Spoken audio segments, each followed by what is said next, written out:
Welcome back. It's the Big Blue Banter, New York Giants football podcast. I'm Dan Schneider, joined as always my co-host Nick Filato. And today we are here to do the second part of our series, breaking down where the Giants rank against their NFC East foes. So what we did last week was we broke down how the Giants offense stacks up and compares to the rest of the division. Then we used Nick's numerical scoring system to figure out just where the Giants land. We had a few differences, two position groups Nick and I differed on, so I'm excited to see where or if we differ on any position groups this week. So without further ado, Nick, let's dive right into it. Let's get to your rankings. Let's start where we're starting off. What group are we going to break down first? First, before we do that, let's recap what we had from the offense. Again, this is a very rigorous, just very meticulous breakdown of the NFC East, as everyone can tell here. Mm-hmm. And if we look at the breakdown, the Eagles had a full 20 points. They swept the division, got 4 points in each category at each position group. The Cowboys had 12, Washington had 8, and the Giants had 10. So the Giants finished third, 2 points behind the Dallas Cowboys. And that was on the offensive side of the ball. That was on the offensive side of the football. So now we're going to transition to the interior defensive line to start the defense. And honestly, man, like a lot of people, you might look at this, the Giants, they're going to have 4 points, right? They are always stacked at the defensive line. And I can understand why people would arrive at that conclusion. I had them only gaining 2 points. And I absolutely hate the fact that I only had them with 2 points. But look, this defensive line, it might have the best defensive lineman in the entire league in Dexter Lawrence. Behind Dexter Lawrence, it's a lot of question marks. There's not a lot of depth on the defensive line right now. And in the past, we had Leonard Williams to fall back on. We had Dalvin Tomlinson. That's not there. We're looking at Raheem Nunez-Roches and Jordan Phillips. And I think Jordan Phillips could be a surprise for the New York Giants. I'm hoping we can get something from Jordan Riley and DJ Davidson, but I had the Giants third in the division. First, I had the Washington Commanders. Look, Dexter Lawrence is better than Daron Payne, Jonathan Allen, and Johnny Newton, who is a rookie, but that trio, I think it's hard to argue that trio is number one in this division. And I think the Eagles, look, Jordan Davis and the rookie that they drafted last year out of Georgia, his fellow teammate Jalen Carter with Milton Williams, that's a pretty damn good defensive line room with a ton of potential too. So I had the Commanders getting 4 points and the Eagles getting 3 points with the Giants getting 2 points. And I absolutely hate that, but that's how I see this division. And then the Cowboys came in last with just 1 point. They spent a first round pick on Mozzie Smith last year. They have Osa Odigizua, who is a good football player, but I think they're the clear third just because Dexter Lawrence elevates the New York Giants far above anything that the Cowboys have. Yeah, it's hard for me to find any disagreement with this. I'm spot on with your rankings here. I would go 4, 3, 2, 1, Commanders, Eagles, Giants, Cowboys here. Now, I'll start by saying this. The biggest difference is those first two teams, Commanders and Eagles, have a trio of potentially standout type of defenders. And yes, you should include Milton Williams in that because he was a great draft pick by the Eagles. He's a great interior gap shooter. And you could say the same about Osa Odigizua for the Cowboys, but I feel like, player, man. And he is a good player, but Mozzie Smith wasn't what they hoped to be just yet. He still has time to develop. Even then, I would obviously put Dexter Lawrence and whatever the Giants have behind him in front of that. But I think if you're looking at this like tier-wise, I would put those two teams ahead of the Giants in a tier because they have a 3-man rotation there where the Giants have one we can definitely count on, and we're hoping for some contributions from the rest of those guys, but it's nowhere near proven. Now, you could say the same about Jordan Davis. Maybe he's not considered proven. And you could say the same about Johnny Newton, but both of those guys have first-round pedigree. That is not the case for Jordan Riley, DJ Davidson, and those types of players. It's a different type of prospect there. I will say this, Nick. It made me think about earlier this week. You never know what's going to happen and what's going to catch attention of Giants fans and fans of the like on Twitter and social media. But I said something this week that caught up a big storm, got a ton of replies, people coming after me, some people supporting, some people against. And it was after Nick Sirianni made his comment about how he laughs at Giants fans and tells them, I got your best player. And I was like, and I quote tweeted and I said, wait, what the WTF? When did the Eagles get Dexter Lawrence? ? And a lot of people were like telling me like, oh, your best player is a nose tackle. What does that mean? I don't think they understand that he had like 50 more pressures than any nose tackle and like setting records for nose tackle pressures. It's just a dominant player that wins in the trenches, play after play, dominates plays, takes over games. The Washington game was single-handedly lost. Both Washington games they lost because Nick Gates couldn't handle Dexter Lawrence. 2 years ago, the Bears literally lost the game because Mustafa couldn't handle Dexter Lawrence. I can't think of too many games where Saquon Barkley single-handedly took over a game and won it for the Giants. And that's the difference. A running back can't impact the game like a defensive tackle. Even a defensive tackle can, because a running back is in a lot of ways dependent on the blocking and the scheme. And that's not something that a defensive tackle is dependent on whatsoever. So to me, it's not even close. And I made the case in the follow-ups that to me, Barkley wouldn't even really, I'm not even sure Barkley would be a top 5 most important player in the Giants next year. I think a corner like Deonte Banks could be more important. Kayvon Thibodeau could be more important. Brian Burns will definitely be more important to me as an edge. Andrew Thomas is easily more important than a running back. And we're also talking about a running back who has seen significant dips in yards after contact per attempt, almost a full yard from his prime. Breakaway ability, breakaway percentage of runs, almost completely down.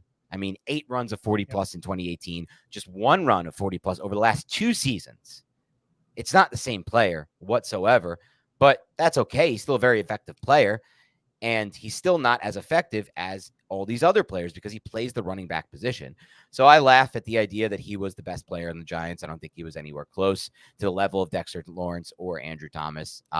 And I stand by that. So I know it brought up some controversy in the comments. I didn't really spend too much time defending it, but I'll defend it. It shouldn't. People who don't watch the New York Giants don't understand how good Dexter Lawrence is. Agreed. And Dexter Lawrence, the thing that's holding him back from the entire NFL world recognizing how talented he is the shitty nature of the New York Giants. That's what's holding Dexter Lawrence back. If Dexter Lawrence was in primetime games, in these competitive games where he's able to rush the passers in the third and fourth quarter consistently and at an offense that could actually compete with other teams, then you would be seeing him dominate late in games and people would be just showering him with praise like they were when the Giants were actually competitive in 2022. But the Giants aren't competitive right now. So he's not given the opportunity to actually showcase just how good he is. I think a lot of Giant fans, a lot of people who really pay attention to the NFL put Dexter Lawrence and is like, yeah, he's either 1 or 2 as the best interior defensive lineman. But like the casual fan who doesn't watch the New York Giants, they have no clue just how damn dominant and talented and unique Dexter Lawrence is. Yeah, because I think if you take it a step forward, Nick, and you think about what wins and loses football games, it's the trenches, first of all. So that puts him in his own category because he can do something that a corner or an off-ball linebacker can't do. And then more recently, people are starting to come around to it's really those interior players in the trenches that decide football games, because exterior pressure, a quarterback can manipulate a pocket if he's a good quarterback, step up through pressure, slide, reset. But that interior pressure, when you got a guy like Lawrence putting up 60, 65 interior, pressures per year from the interior, it's hard to beat as a quarterback, right? It's coming right at you. It's walking back into your lap. You can roll to your right, but then you're cutting off half the field. You can try to spin out Russell Wilson style to your left, but again, you're cutting off half the field. So in reality, he basically is playing the most important position, a position certainly more impactful than running back, where you are, again, dependent on your blocking and your scheme. And in a lot of ways, your quarterback too, because everyone says, oh, the boxes are stacked. Boxes are stacked against the Giants not more so, but at least equally so because of the quarterback play than the running back play. The quarterback doesn't challenge down the field. Defenses can start to creep up. You saw the 49ers do this against the Giants last year and then tell us they were doing this exact thing in the post-game interview. You saw the Seahawks do this against the Giants last year and then tell us the same thing. So I think it's really important to just note those interior guys are in every play, and Dexter Lawrence, to me, is clearly the best player and most impactful in the Giants. But for this study, Nick, I do agree with your rankings. Unfortunately, the Giants only get 2 points here. Let's move to edge defenders. Edge defenders. Look, I want to give the Giants number 1, but again, the Giants only get 2 points here. And you just got to look at the landscape of the NFC East, man, with the Cowboys and the Eagles, who I have with 4 and 3 points respectively, and the Commanders only get 1 point. And I think the Eagles and the Giants, that one can really be argued, but with the Dallas Cowboys having Micah Parsons and then DeMarcus Lawrence, who is still a very good edge rusher in his own right, and they replaced Dorrance Armstrong, who followed Dan Quinn to Washington, with Marshawn Kneeland in the draft. I think that's a good trio, or at least a high upside trio. Kneeland, I haven't watched a ton of film of, but we know Micah Parsons is one of the best defensive players in the entire National Football League, and DeMarcus Lawrence is also a proven, established veteran here. So I had to give Cowboys 4 points, whereas the Eagles, they ended up getting 3 points. They signed Bryce Huff from the New York Jets. They lose Hassan Reddick, who ended up going to the New York Jets as well. And they still have Josh Sweat, Nolan Smith, Brendan Graham. They drafted Jalix Hunt. And I'm looking at that, and I wanted to give it to the Giants because Brian Burns and Kayvon Thibodeau, those are very talented edge rushers, and we've been pounding the table for edge rushers for so damn long, Dan, right? But then I just looked at Philadelphia. I'm like, Bryce Huff, Josh Sweat. That's a good argument right there. And then you think of Nolan Smith and Brendan Graham, the veteran, and you look at the depth behind Burns and Kayvon Thibodeau, and I like Azeez Ojulari a lot, but behind him, you're looking at Boogie Basham, and it's just like, I have to give it to Philadelphia over the Giants, unfortunately. And the Commanders were a distant fourth behind the New York Giants. So when Cowboys, Eagles, Giants, Commanders at the edge position. I think you did it right on this one as well, Nick. It's close for me between Giants and Eagles. I want to maybe move the Giants ahead, but it's more of a projection of Kayvon Thibodeau taking a step and Brian Burns really breaking out, in my mind at least, or showing his best football within Shane Bowen's scheme, because I do believe Shane Bowen will bring out the best in Burns. I believe this was a thought-out process by Joe Shane and by Shane Bowen and by the entire Giants front office to say, look, we see a skill set here. It's been pretty good in Carolina, but we think it'd be a lot better if we put him in the right system. But that's projection. The Eagles have depth on the defensive, on the edge group. We already have proven stats from Brandon Graham and Bryce Huff. These are proven pass rushers at the NFL level. And to be quite frank, Bryce Huff has been a better pass rusher than Kayvon Thibodeau on a per rush snap. You could say, look at the sacks. Kayvon Thibodeau has the sacks, but if you look at the pass rush win rate, if you look at the pressure specifically, Bryce Huff is on a different level. Josh Sweat, Nolan Smith, Brandon Graham, and Hunt. There's just depth the Giants don't have. And I'll put the Cowboys as an easy one, and you could look back, those listening, and say, well, didn't you just say for the Giants, Dexter Lawrence, and that doesn't give them the number one? But it's not just Micah Parsons being by far and away the best in the division and probably NFL. It's DeMarcus Lawrence too. You could say Neeland as well, but it's DeMarcus Lawrence too. The Giants, if they had that number 2 defensive tackle, they would have had 3 or even 4 points in the interior group. So again, I think you hit this one right. No disagreements yet for me. 4-3-2-1, Cowboys 4, Eagles 3, Giants 2, Commanders 1. Let's get to linebacker. Do you ever feel sluggish or out of focus? Are you stressed? Has your digestive system caused discomfort or flatulence like a certain co-host on this podcast during a live stream? If so, you should check out AG1. When I started drinking AG1 daily, I could feel a real difference in my daily health. I had more energy, I was better off at the gym, and I could focus on my work in a much more efficient manner. That's because AG1 is a foundational nutrition supplement that supports your body's universal needs like gut optimization, stress management, and immune support. Since 2010, AG1 has led the future of foundational nutrition, continuously refining their formula to create a smarter, better way to elevate your baseline health. Not only did I replace my multivitamin with AG1, but I love that every scoop also includes prebiotics, probiotics, and digestive enzymes for gut support. I recommend AG1 to all my family and friends because AG1 has a team of doctors and scientists that formulate around the latest science and maintains high quality standards within the industry. Even my friends have started drinking AG1, and they always tell me how energetic they feel and how it's helped them out at the gym, and also it's helped them manage their stress levels. That's why we're happy to have AG1 as our partner. If you want to take ownership of your health, it starts with AG1. Try AG1 and get a free 1-year supply of vitamin D3, K2, and 5 free AG1 travel packs when you first subscribe. Go to drinkag1.com/banter. That's drinkag1.com/banter to check it out. Our mental and physical well-being is of the utmost importance. Whether you're a world-class athlete or a podcaster like me, we all need to take that very seriously. That's why I'm excited that Unified Healing is sponsoring this episode of the Big Blue Banter podcast. Unified Healing is a new and super innovative global network of wellness centers powered by Energy Enhancement System, or EE System. If you haven't heard of the EE System yet, you'll want to listen up. This technology promotes wellness, deep relaxation, purification, and rejuvenation. Whether you're here in New York, New Jersey, Arizona, if you will, or hundreds of other locations across the globe, access to a center is easy and affordable. Interested in experiencing the EE System technology for yourself? Go to unifiedhealing.com/banter to learn more and find a center near you. That's UNIFYD healing.com/banter.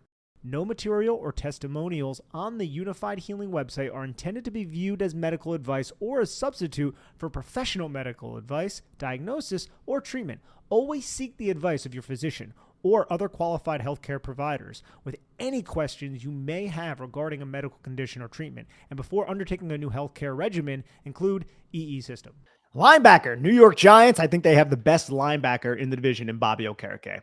And at that position, if you look at the entire NFC East, with the linebacker position specifically, I think having the best linebacker at the position, and I would say probably a considerable amount, gives you the number one spot. So I had the New York Giants having 4 points, with the Eagles at 3, Commanders at 2, Cowboys at 1. Now, 26-year-old Devin White signed with the Eagles to pair with Nakobe Dean. And that made me really question where I was going with this. I do like Bobby Okereke overall a little bit better than Devin White. I know Devin White is a great athlete, very instinctual, quick trigger coming downhill. I think Bobby Okereke is an underrated player. I think when the Giants signed him to that $10 million deal, a lot of people around the league were like, hey, look, that's a lot of money, but I get it because he's going to improve this defense and the Giants need a linebacker. After a year, I'm like, yeah, no, that was a very good deal. And I think, yes, it's a lot of money, but it was necessary, not just from a leadership standpoint, but from a continuity standpoint. I think what Bobby Okereke did to help develop Micah McFadden, I believe Micah McFadden came out and said that as well. Like, hey, I'm learning a lot from this guy. I think that also goes a long way. And Isaiah Simmons, I grouped in as a linebacker. So with that trio, and I know Micah McFadden is still some question marks there, with the unique nature of a Swiss Army knife like Isaiah Simmons, and then Bobby Okereke, I put the Giants over the Eagles and Devin White and Nakobe Dean. And then you have the Commanders, who signed Frankie Luvu, who I'm a big fan of, have Jamin Davis. I just put them over the Dallas Cowboys, who, they signed Kendricks to pair back with Eric Kendricks to pair back with Mike Zimmer. They were together for a very long time in Minnesota. I think DeMarvion Overshown was a little bit undisciplined when he was a player at Texas, but just an explosive player who runs through people. And Damone Clark, we liked him coming out of college, but I don't know if it's really came together or gelled quite yet. I think it could under Mike Zimmer, because Mike Zimmer traditionally has very good linebackers, uses a lot of mug, AA gap blitzes. So you get sacks and pressures from the linebacker position. I think the coordinator can enhance that room, but still I'm comfortable putting them last in the division with 1 point, Giants with 4 points, Eagles with 3, Commanders with 2. I think you did a great job on this one again, Nick. The one switch I'm going to make is I'm going to move the Cowboys ahead of the Commanders. Jamin Davis has been a massive disappointment, and I am a Damone Clark guy. And I've seen some promising things from those who cover the Cowboys. One guy I really watched tape of. So I'm going to put them there. I think it's a clear drop-off, though, from the first two teams in this tier to the Cowboys and Commanders. And I do have the Giants 1.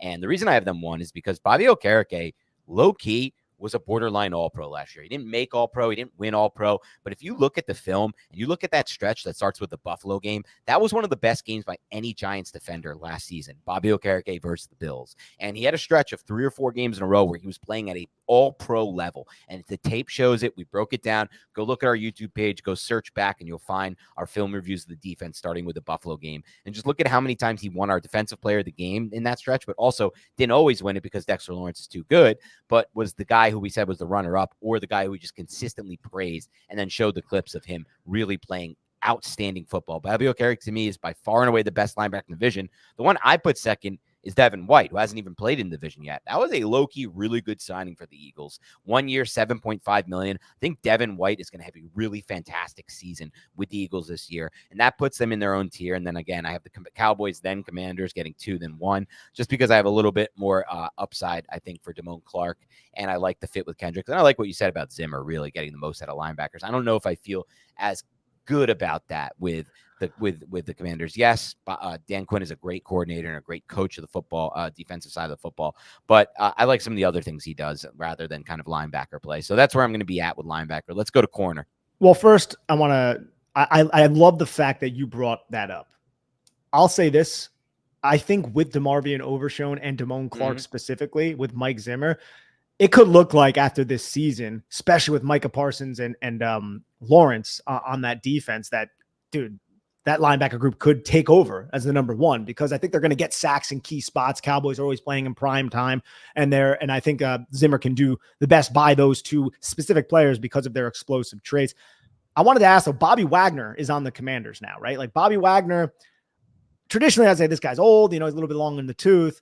joining Dan Quinn, I'm wondering how that's going to work, because you know that Dan Quinn brought him into Washington to be that, not centerpiece from a skill standpoint, but he is going to be the leader of that defense.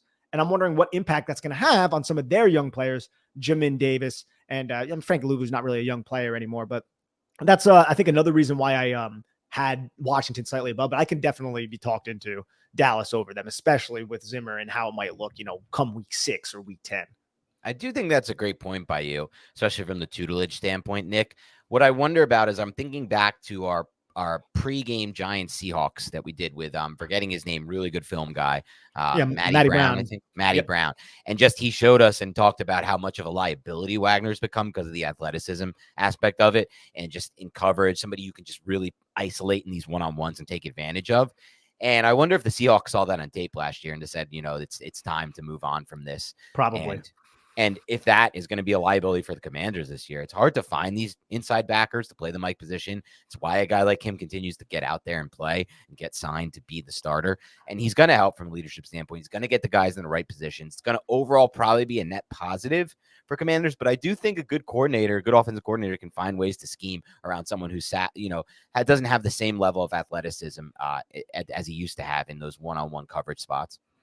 All right, let's move on to cornerback. Look, I had the Eagles at 4 points after this draft. I wanted to possibly put Dallas up there, but you have Trevon Diggs coming off of the torn ACL. So it's Eagles, Cowboys, Commanders, Giants for me. Reason Eagles are number 1. Yeah, they have James Bradbury and Darius Slay. Both of those guys are old at this point, but of course, in true Eagles fashion, they have just these damn good cornerbacks fall to them, and they get Kenyon Mitchell, the kid from Toledo, and they get Cooper DeJean, the versatile defensive back, linebacker, whatever people are trying to call him, out of Iowa, to pair with Bradbury and Slay. And that kind of overlooks the fact that they got Avonte Maddox on a cheaper deal to occupy that nickel, and Keely Ringo is somebody they picked in the 4th round, who was an overall 5-star recruit out of Scottsdale a couple years ago, and he has his issues, but there's a lot of damn potential there. So I hate the fact that I have the Eagles at 4. I have the Eagles at 4. Cowboys, a combination of Trevon Diggs coming off that torn ACL with Deron Bland, who allowed 55.9% completion rate last year, had 9 interceptions, kind of thrived and took the spotlight after Diggs went down from that injury. Jordan Lewis is still their nickel defender. So I went with them with 3 points. And then it came down to the Commanders and the Giants, man. And I looked, and look, I really love Deonte Banks. I think Deonte Banks is a talented player. What's behind him, though? Look at that Cordell Flott. Look at that Nick McLeod, Darnay Holmes, and then Andrew Phillips. And you're like, oh, that's not necessarily great. When I turn to the Commanders, like, why do I have the Commanders above them? Look, I like Emmanuel Forbes coming out of Mississippi State. He had a brutal start to his career, but I think Benjamin St-Juste is at least an underrated started cornerback. Not necessarily up there with Deonte Banks, but then you have Michael Davis, who they brought in from the Chargers, I believe. That's another underrated player. And then Mike Sanderstill, who they drafted in the 1st round out of Michigan, or in the 3rd round, I believe it was, out of Michigan. And Quan Martin, who I also really liked last year, who's kind of like a hybrid safety type of cornerback. But those nickels, man, along with Davis and St-Juste, who I at least believe are functional, I just think from a depth standpoint, that gives me a little bit more certainty than the New York Giants right now, even though I'd rather have Deonte Banks over any of those players. Interesting. We actually have a few differences in this group. So I'm going to start with the top, where I have the Cowboys getting 4 points from me. I think, look, Trevon Diggs, torn ACL, it's not great, but people at his age tend to come back quicker from a torn ACL. He's still a very young athlete, and it was a clean tear of the ACL. I think he'll be able to get back to the level he's playing at. But it's really Deron Bland. I mean, like you said, you brought up all the numbers. He really became one of the best corners in the NFL last year. And I do like the upside and projection for those Eagles corners. They will get my 3 points here for sure. The Eagles, but still need to see it. I mean, James Bradbury is going to be moved to safety. It looks like Darius Slay really wasn't the same player he was before that. New system with Vic Fangio. I'm curious to see how he fits that system. When he was at his best, he was really a man coverage corner, but does he even really have that skill set anymore from an athleticism standpoint? Remains to be seen. And Kenyon Mitchell and Cooper DeJean, I love them in the draft, so I'm not going to beat around the bush. DeJean, I thought, was one of the best defensive prospects in the entire draft class. I personally think he should have been a lock 1st-round pick. I guess the position uncertainty let him drop in the draft. Kenyon Mitchell was somebody who you really liked. I didn't get a chance to watch too much of his tape, but when I did watch him, he was a really fun prospect too, and he brings the traits I look for a corner. So the upside's definitely there, but I think it's more realized so far with Cowboys. So I'm put them 1, Eagles 2. But I'm going to have the Giants ahead of the Commanders. So first of all, I think Deonte Banks is by far and away the best corner out of either of these teams. And, Emmanuel Forbes, I still think he has time. He's a young player, it's only 1 year, but it wasn't a good first year for him. And some of the issues that people thought might plague him in the NFL did plague him. And I'm not a Benjamin St. Juste fan, to be completely honest. I think he's too stiff, and I don't really think he's a good corner in the NFL. Like, I'm not worried. Like, to me, like that, you can get that production out of Nick McLeod. And the rest of those guys, Cordell Flott, Andrew Phillips, Quan Martin, and Michael Davis, and Mike Sanderstall. I feel like they're all not too far separated. I know that Washington has more options, but I always look at cornerback as a very unproven position across the NFL, and I need to see it to believe it. And I think there's a lot of busts at the position overall. Generally, it's just a very hard position to play. You're backpedaling on every snap.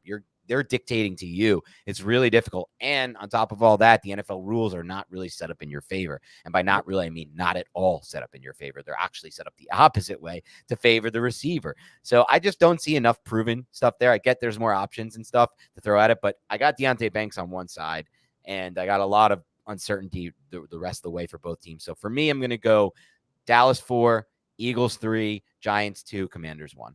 Hey, I think that's fair. Look, I went back and forth on a lot of those. I debated the Giants over the Commanders, and I definitely debated the Cowboys. I think I actually even started writing it as the Cowboys, and then I just thought about not just the depth, but the plan behind it too, man. Because it's like you have these two old cornerbacks, and now you just addressed it with your first two picks. And once those guys are just completely discarded, Darius Slay and James Bradbury, I think you can already make the argument that James Bradbury should be completely discarded at the cornerback position. We'll see if he can do anything at safety. Then you have these other two guys who can slide in there. And you were able to get Maddox back after I think they got away from his contract, if I'm not mistaken. I think I did see that. And I just think I love the planning behind it, but I also think there's just a lot of options. That's why I went with that over somebody who's coming off of a torn ACL, who is a little bit overrated. Maybe I don't know if that's fair to say Trevon Diggs is a little bit overrated. I just think he is what he is, but some people don't see him as that. I think they see him as a lockdown, shut down cornerback. I don't necessarily see that. I think he is like a Marcus Peters type of cornerback, somebody who is a good cornerback who takes risks. And when he doesn't achieve his goal while taking those risks, it leads to touchdowns against him, right? So that's who I think he is. And I think some people just have a misconception that he's like Patrick Surtain, and I don't necessarily think he is. I think that's a very fair analysis, by the way, of that situation. All right, let's move on to safety and then wrap up and see where our final scores are. What do you have at safety? Safety. Okay. The safety position, I have the Eagles with 4 points, the Cowboys with 3, the Giants with 2, and the Commanders with 1. Look, the Eagles were able to get CJ Gardner-Johnson back after he chastised the Eagles when he left, went to Detroit, and now he's back in Philadelphia, welcomed with open arms, paired him with Reed Blankenship, who was this rookie safety who ended up starting for them. And I want to say he was a late round pick. I don't believe he was undrafted. I think he was a late round pick. He was a very smart player who fit in well with the defense the year that the Eagles lost to the Kansas City Chiefs in the Super Bowl. Then you have Sidney Brown, who's coming off of, I believe, a torn ACL it was, too. And I think we liked Sidney Brown when he was coming out of school. He was in that loaded secondary. Now, I look at all three of these guys and I'm like, it's not necessarily something that I'm like, yo, that's stacked. But then you look at the NFC East, and there really isn't a team that has a stacked safety position. And I also think like a team like the Commanders, they're very weird with their safeties. They like these big physical guys because Dan Quinn, and they like to use basically big nickel and big dime a lot. So those safeties are kind of like hybrid linebackers, right? That's the Commanders. Now, Dan Quinn's only been with the Commanders for a little bit, like a cup of coffee. Before he was with the Commanders, he was with the Cowboys. So the Cowboys safety room still has a lot of those Dan Quinn archetypes at safety. So I think the safety position in general in the NFC East is just, it's a little bit non-traditional. And the safety position in general in the NFL is a little bit non-traditional because a lot of defensive coordinators use safeties in different ways. But CJ Gardner-Johnson is arguably the best safety in the division right now. And I think Reed Blankenship's a good one. I think Sidney Brown and possibly Cooper DeJean, if he factors in there. I counted him as a cornerback though for this exercise. I think that warranted 4 points for me. With the Cowboys, I'm a huge Malik Hooker fan, and I'm glad that he renewed his career. I hate that it was with the Dallas Cowboys, and I think he's going to do well with Mike Zimmer. And I look at the Giants, and I'm like, look, you lost X-Man. Washington lost Cameron Curl. Both those teams lost their top dogs. But I think the Giants did a good job bringing in Tyler Nubin, and they already had Jason Pinnock, who I feel like is a serviceable safety, who still has upside, who is still young. Dane Belton, Jalen Mills. That's a solid room. It's not anything to write home about, but it's solid. Whereas the Commanders, you brought in Jeremy Chin. I think Jeremy Chin still has talent, but I think Jeremy Chin is perfect for what Dan Quinn is looking for, right? And that is that linebacker safety type of hybrid. Derek Forrest and Percy Butler are two young safeties who both have upside. From the little bit of film that I have seen them against the Giants, they seemed competent and they seemed fundamentally sound and they seem to be good players, but I haven't dove deep into their tape. So I had the Commanders last. I think that's fair. I think when you look at this position group in this division, Nick, there's not enough of a difference that I think there will be a lot of variance in how people would break down and rate this group. And that's what's going to happen with you and I. There's going to be variance in it because of that. And so for me, I actually have the Giants with 4 points here. I have the Eagles with 3 points, the Cowboys with 2 points, and the Commanders with 1 point here. So I'll start with the Giants and why I have them above the Eagles and the Cowboys in this. I think Tyler Nubin's going to be the best safety in this group. Now, let's go. If the Eagles could guarantee me that CJ Gardner-Johnson would be healthy for the whole year, maybe I'd change my opinion. But that's just not the case. He's been injured a lot, and he has a big injury history. I don't think he'll be on the field. Sidney Brown is too unproven to me. And Reed Blankenship, I feel like you're not getting that much out of him. You're getting guys in the right spot at the right time, but a system guy. I'd rather have Jason Pinnock than Reed Blankenship in a heartbeat. And I think Jason Pinnock's 2023 season was pretty underrated, honestly, on tape. He did a lot of really good things for the Giants on film, and we broke it all down. There were moments where I wanted more out of him, specifically as a tackler, specifically coming down into the box. But there were some moments in deep coverage, too, where I was like, damn, that was a good play by Jason Pinnock. And times where he matched up in the slot. And I just felt like Jason Pinnock is taking that step forward. I don't think it's fully realized yet, but I think we'll see another leap there from Pinnock. In addition to just hit the ground running, Tyler Nubin is a plus player for the Giants. That's what I believe he will be. I'm not a big fan of the 40-yard dash. You know that. But I think it's even less important with a player like Nubin because he was rushing back from offseason surgery just to make it for the combine and the pro day. I think that number is pretty much bogus and unimportant when you watch his tape. He's not a super speedy guy, but he's going to be the guy who's in the right place, the right time, and fits a Shane Bowen system well. So I don't see enough with the Eagles. And then the Cowboys, for me, I just really don't like that group as much or that much at all, I would say. Malik Hooker, yeah, he worked well with Dan Quinn. We'll see what happens with Mike Zimmer there. And I think the rest of the group is just a bunch of players who, to me, are unproven. And then the reason Washington, for me, is last, Nick, is the Cameron Curl loss, I think, is much bigger than it seems right now. Yes, they kind of replaced him with Jeremy Chin, but Jeremy Chin's a guy who really struggled to make an impact despite his draft pedigree until his last season with the Carolina Panthers. A lot of up and down, disappointing years there. Or I believe actually the end of it was bad, and there was some good in between, but just not. It started bad, good in between, ended bad there. I think that's going to be a big loss going from Curl to Chin there. So they, to me, are the clear last team in this division. But again, it's not much of a difference. So the Giants are getting 4 instead of 2 for me, but like, it can be argued in many different ways because there's still a lot of uncertainty. Even then, I'm expecting, somebody like Tyler Nubin, who hasn't played in the NFL, to be an impact player. Pinnock, though, I do believe is underrated and will be a useful player for the Giants this year. I hope you're right. I would have, if I had to change it, I could see exactly where you're coming from. I think it's fair. I also think it's fair to say the Cowboys are actually number 1, too, with Malik Hooker, Donovan Wilson, and Marquise Bell, who I think is an ascending Wilson is player. good, yeah. Now, it's going to be a different defense. It's going to be a completely different defense. Dan Quinn is no longer there. He had specific roles for players like Javon Curse in the past and Marquise Bell. So how is Mike Zimmer going to use him? Either way, I think those are useful players that any defensive coordinator would like to employ in a variety of ways. Whereas Jason Pinnock, I think, is that too for the Giants. It's just beyond Pinnock and Nubin. Can Dane Belton be that? Really. Right. Jalen Mills, I think, has been that, but it's an unexciting version of that throughout his career. Like, he's played quarterback, he's played safety, mostly like an overhang type of defender who can drop into the box. I hope the Giants are number 1, and I can see a path for them to being number 1, but I can also see that for basically any of these safety groups, except for maybe the Commanders. But again, the way Dan Quinn uses his safeties is unique, and I think it helps enhance how talented they could be. Like, he will get a body and put them in there. Like Israel Mukamamu, I think is how you say it, the South Carolina kid. He is on the Dallas Cowboys right now, drafted when Dan Quinn was the defensive coordinator. He's like a Javon Curse type of player who's like a 6'4", 220, 215 pound safety who's just, if you're athletic enough, can you cover this tight end? Can I use you in this manner, right? They use Marquise Bell in that manner too. So I'm excited to see what the Commanders do from a safety perspective. And I could see any of those teams kind of being the number 1 by the end of next year. All right, let's tally it all up, Nick. Give me your total points for the defense and your total points overall for this exercise. All righty. The Eagles defensively got 17 points. Yuck. The Cowboys got 12. The Giants got 11. And the Commanders got 10. So if we tally them all up, math, Eagles have 37 points because they had 20 on offense.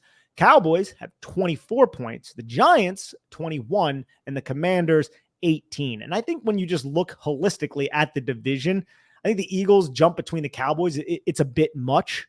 But other than that, the Giants and the Commanders finishing in that area 3 and 4, I think that part of it is fair. But again, man, like the safety position in general, we just spent like 10 minutes talking about the safety position. Not a huge gap between them, but there's a full point gap.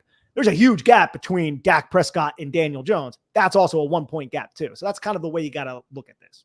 That's fair. I like that. All right, that was a 2 point gap actually, but yeah, you get my point. Yes, and I think that's fair. And again, this is scientific. We really went into the lab and broke it down from a scientific standpoint. But I had fun doing it. It was a fun exercise, and it's good to see where the Giants stack up against the NFC East. I hope when we do this eventually at some point, Nick, we're going to have the Giants just racking up points, first, second, and it could happen. We got to give it time. The Giants are taking a long-term approach with this roster rebuild. Okay, thanks again to everybody tuning into the Big Blue Banter podcast. Thanks for sticking with us through the dry months.